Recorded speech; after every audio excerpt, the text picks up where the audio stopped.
Desde los confines del mundo hasta nuestras ciudades, existen mitos, leyendas y hechos que pueden ser interesantes e inclusive, en algunos casos, perturbadores. Y es que la historia está repleta de hechos y personajes sumamente misteriosos, los cuales han llegado a sobrevivir al tiempo, convirtiéndose en parte de nuestro día a día. En este caso, hablaremos de un personaje de la historia venezolana, el cual hasta el día de hoy se mantiene presente en los mitos y cuentos de la población de dicho país. Estamos hablando de Gottfried Canoche, un médico de origen alemán, el cual, tras terminar los estudios en su país, terminó migrando a Venezuela, instalándose en Galipán, La Guaira, en la ladera norte de la cordillera de la costa, dejando una profunda huella en la población debido a su conocimiento y macabros procedimientos de momificación, los cuales finalmente le atribuirían su propia leyenda, la leyenda del Dr. Canoche.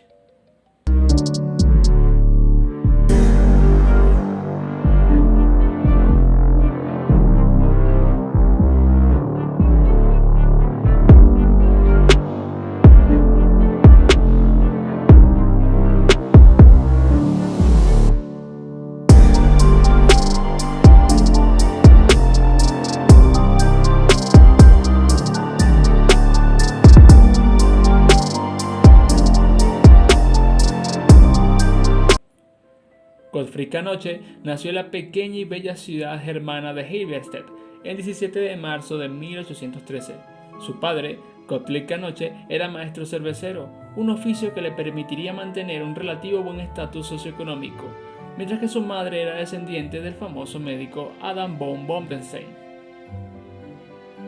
La infancia del buen doctor habría sido bastante normal, educándose apropiadamente hasta comenzar con su formación superior en la Universidad de Halle-Wittenberg, la cual se encontraría a la vanguardia de las ciencias naturales, la medicina y del área de humanidades. Curiosamente se sabe que Gottfried se matriculó para cursar teología, manteniéndose en esta carrera entre 1835 y 1840, aunque no me es posible afirmar que llegase a titularse en esta área. Posteriormente estudió medicina entre 1840 y 1844, graduándose finalmente en 1845, luego de la presentación y defensa pública de su tesis de grado sobre la lactancia materna. Dicha tesis contribuyó a un mejor conocimiento desde el punto de vista físico y químico de este importante fluido nutricional. Ahora, ¿por qué llega a Venezuela? Bien, para aquel entonces las relaciones diplomáticas de Venezuela con variedad de países del mundo habría ocasionado la creación de diversas colonias en el territorio, entre las cuales habría colonias alemanas. Y siendo que éstas requerían de asistencia médica, se solicitó la presencia de Canoche para suplir esta carencia, siendo esta la razón con más peso que lleva a nuestro buen doctor a migrar a dicho país. Interesado además en el aspecto natural con el que se encontraría y la cultura que habría de conocer. Por otra parte, también se habla de otra versión que apunta a que habría llegado a Venezuela como exiliado político, pero acerca de esto no hay mayor información. En cuanto al contexto con el que se toparía en Venezuela, se sabe que la medicina en dicho país durante el siglo XIX se veía mayormente representada por médicos preparados y formados en el territorio, mayormente en Caracas, teniendo además una existencia importante de médicos curanderos, a los cuales recurrían gran parte de la población empobrecida en el territorio, al igual que familias pudientes, siendo una problemática de dicho tiempo, dado los vagos resultados obtenidos a expensas de estas curiosas prácticas. En los años y décadas inmediatas a la llegada de Canoche, la situación médica en Venezuela no cambiaría de forma notable, debido posiblemente a la agitada situación política y económica que se vivió durante la segunda mitad del siglo XIX, incluyendo el surgimiento de guerras y enfrentamientos armados en diversas regiones del país, los cuales se sabría luego que le habrían sido de interés y ayuda al buen doctor. Ahora bien, ¿cuál es el origen de la leyenda de este doctor? Bueno, primero hay que entender lo siguiente. Canoche llega a Venezuela probablemente en mayo de 1845, a un espacio donde la esclavitud aún estaba presente y los conflictos armados no tardarían en llegar. esto debido a los choques internos entre los bandos que se encontraban en el territorio. Dicho conflicto serían las guerras federales, las cuales traerían una mortandad importante y junto con ellas material de estudio para el doctor. Bien es cierto que haría uso de su conocimiento para trabajar de forma privada con sus pacientes y que llegaría además a trabajar en el Hospital San Juan de Dios de La Guaira, enfrentando oleadas de pandemias, convirtiéndose en uno de los destacados médicos del lugar. Pero también es verdad que con el tiempo sería no solo una reputación dirigida a su labor en la medicina, sino también por su afición por el embalsamamiento. Canoche habría adquirido una propiedad bastante alejada de las áreas céntricas, la cual sería la Hacienda Buenavista, nombre dado por la magnífica apreciación que se daba a la costa desde ese lugar, debido a que estaba a unos 1100 metros de altitud. De igual forma, Canoche habría construido un mausoleo, el cual tendría como propósito resguardarlos a él y a su familia tras su fallecimiento, pero de esto hablaremos más adelante. Según se sabe, el doctor habría desarrollado fascinación con la descomposición de los cuerpos humanos. Parecía estar muy interesado en cómo se daba este proceso. Por esta razón, en las inmediaciones de la casa principal, Canoche construyó una especie de laboratorio donde se supone realizaba embalsamamientos o momificaciones. Tal parece que hizo variedad de experimentos en cuerpos no reclamados de la Guerra Federal, que subía desde el Hospital San Juan de Dios hasta sus tierras para proseguir y hacer uso de fórmulas que habría desarrollado. Este tipo de actos no habrían de ser comunes ni mucho menos esperables por parte de un médico, pero lo que finalmente le daría la fama que hoy tiene sería un soldado, pero no cualquiera, sino uno momificado que tenía por nombre José Pérez. Este soldado habría sido embalsamado por el doctor Canoche, el cual preservaría su cuerpo haciendo uso de una fórmula que él mismo habría perfeccionado tras muchos intentos.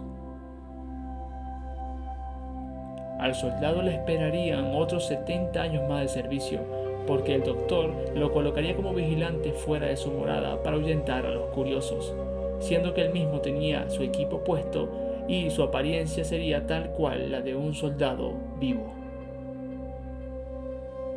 Este caso es muy particular, y tras algunos estudios se descubrió que las vísceras del soldado no habían sido retiradas previo al embalsamamiento, como era la costumbre usual, puesto a que al examinar el cadáver momificado no se observaron señales de tal procedimiento, es decir, incisiones en el abdomen o en el tórax. Por otro lado, el cadáver presentaba una incisión de 6 centímetros a lo largo del cuello, la cual estaba suturada, de donde se deduce que el líquido de embalsamamiento fue inyectado a través de la arteria carótida derecha. No se sabe con certeza la composición del fluido utilizado para embalsamar, pero según se sabe, el mismo estaba constituido fundamentalmente por solución saturada de cloruro de aluminio, compuesto químico usado en muchos fluidos de embalsamamiento de la época. Se cuenta, aunque no existe referencia sólida de ello, que Canoche, poco tiempo después de su llegada a Venezuela, fue el responsable de embalsamar el cadáver del conocido político liberal Tomás Lander, quien había muerto sorpresivamente el 6 de diciembre de 1845. Luego de embalsamado, el cadáver fue colocado en una de las salas de su casa, ataviado con una vestimenta negra, sentado en una silla cercana a un escritorio y con una pluma en la mano con actitud de escribir. Lander continuó entre los vivos durante cerca de 40 años, hasta que fue trasladado al Panteón Nacional el 5 de abril de 1884. También se cree que Canoche embalsamó el cadáver del general Francisco Linares Alcántara, muerto en el ejercicio de la presidencia de la República el 6 de noviembre de 1878, mientras se encontraba en La Guaira tras agravarse un cuadro de resfriado o bronquitis que se había iniciado en Caracas, siendo que Canoche fue uno de los varios médicos que atendieron al presidente durante sus últimos días. De igual forma, cuando se corrió la voz en el pueblo de los experimentos de Canoche, el doctor recibió peticiones de personas que querían conservar por más tiempo a varios familiares difuntos.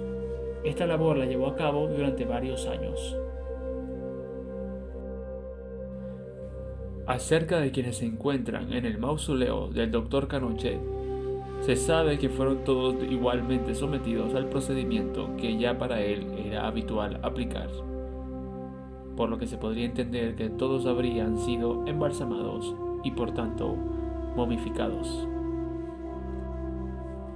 En cuanto a su familia y cercanos, sabemos que tenía un mausoleo en sus tierras, donde habrían de estar desde su hija hasta incluso el personal que lo apoyó a lo largo de su vida en sus investigaciones, por lo que sabemos que estarían allí Wilhelm Canoche, hermano de Canoche, fallecido en 1874, de quien no se sabe mayor información. Anna Canoche de Boulay, su hija, fallecida en 1879. Heinrich Müller, esposo de su hija, fallecido en 1881. E inclusive el mismísimo Gottfried Canoche, fallecido en 1901. Luego de solicitar que se le inyectase la misma fórmula que había desarrollado para momificar al resto de sus pacientes. Y por último tenemos a Amelia Wistman, enfermera y ayudante del Dr. Canoche, fallecida en 1926. Por otro lado, la esposa del Dr. Canoche, debido a la soledad que le provocaba vivir en la hacienda Buenavista, decide regresar a Alemania y allá muere en una fecha que aún se desconoce. De igual forma, también tuvo un hijo llamado Oswald Canoche, que vino graduado en medicina de Alemania y se residenció en Puerto Cabello. Sobre él no se conoce mayor detalle.